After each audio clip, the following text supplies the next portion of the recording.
Dans cette vidéo, je vais vous montrer comment utiliser la commande des filets de paragraphe pour surligner un texte. Et ensuite, nous allons l'enregistrer dans un style de paragraphe pour l'appliquer à d'autres éléments d'une mise en page. Ici, pour l'exemple, je vais sélectionner ce texte. Je remarque que dans sa taille de caractères, ici je vais sortir la palette, on verra mieux, ici, ce texte fait 18 points.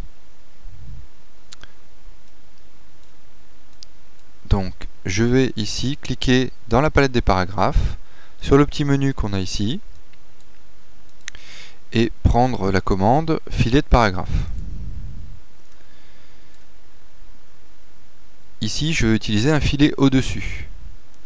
Comme je veux créer un effet de surlignage au niveau de l'épaisseur de mon filet, comme mon texte fait 18 points en épaisseur, je vais prendre un petit peu plus, je vais prendre 22 points. Ici, je vais changer la couleur de mon surlignage. Bon, j'aurais pu préparer une couleur, ici je vais prendre du cyan.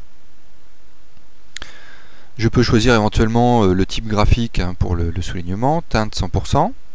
Je peux descendre un petit peu la teinte si je veux, je vais mettre 80. Ici, si je demande l'aperçu, nous voyons que là, le filet se pose au niveau de la ligne de base du texte avec l'épaisseur. Ce qu'il faudrait maintenant, c'est descendre ce filet-là pour que le texte soit centré à l'intérieur du filet. Donc ici, tout se passe au niveau du décalage. On va mettre un décalage négatif et on va mettre moins 2,2 mm. Donc en fait, on divise par 10 l'épaisseur de notre filet qui est en points et nous avons la valeur du décalage. Ici, je valide sur OK. J'enlève ma palette, comme ça on verra mieux.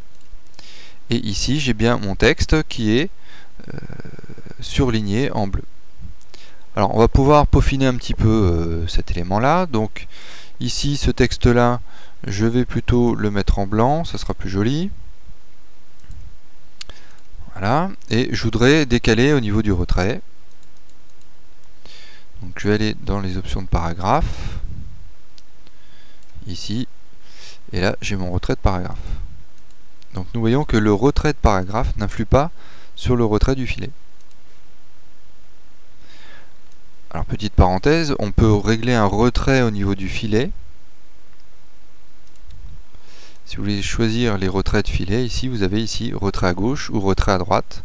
Si on veut faire des filets qui ne vont pas sur toute la largeur du bloc. Bon, ici je vais laisser tel quel. Ensuite, ce style me plaît bien, je vais sélectionner mon texte et créer un style de paragraphe. Donc je vais aller dans la palette des styles de paragraphe. Donc je vais dans Fenêtre, Texte et tableau, style de paragraphe. Je clique sur l'icône de création de style, j'ai un style 1. Je vais le renommer, je vais l'appeler encart. Voilà. Alors, vous pouvez remarquer qu'en cliquant deux fois, nous avons les propriétés de style de paragraphe et nous pouvons retrouver les options de filet ici. Je retrouve mes propriétés de filet que je pourrais éventuellement modifier. Donc, ce style, une fois créé, je vais pouvoir l'appliquer sur les autres éléments de ma mise en page. Donc, pour l'exemple, admettons que je sélectionne ici ce paragraphe-là. Et ici, je vais appliquer le style encart.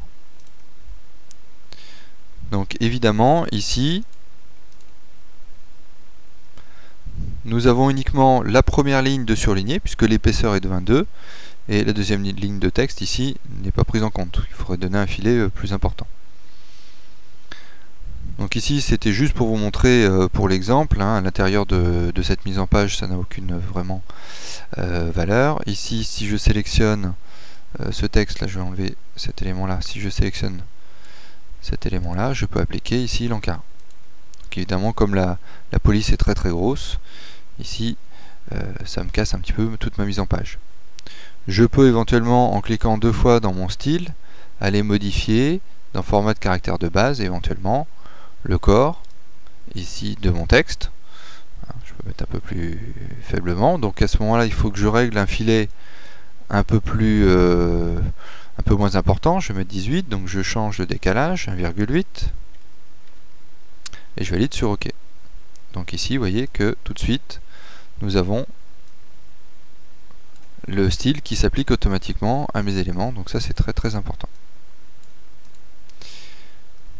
Voilà comment nous utilisons la commande défilé un petit peu détournée pour surligner des éléments de paragraphe.